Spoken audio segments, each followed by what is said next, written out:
শুনুন শুনুন শুনুন, একটি সুসংবাদ।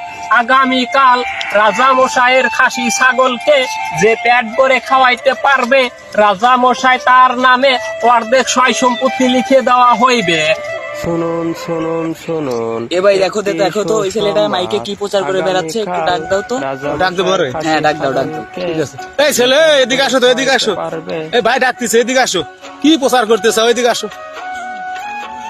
এ ভাই, তুই কি আমার পাগল পেয়েছিস? আমি পাগল? তোর দরকার তুই আসা বাদ দে, আমাকে কেন দেখতেছিস রে? তোর দরকার থাকে তুই আয় এদিকে। এ ভাই, ও মনে হয় আসবো না, আমার ঘরে যাওয়া লাগবে। ঠিক আছে চলো যাই। ঠিক আছে চলো যাই।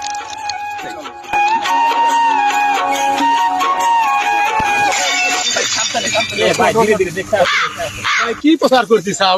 প্রচার? আরে ভাই, ওই যে আমাদের রাজা মশাই আছে না, হ্যাঁ, হ্যাঁ। রাজা সাহেব, তার একটা ওই যে খাসি ছাগল আছে। আছে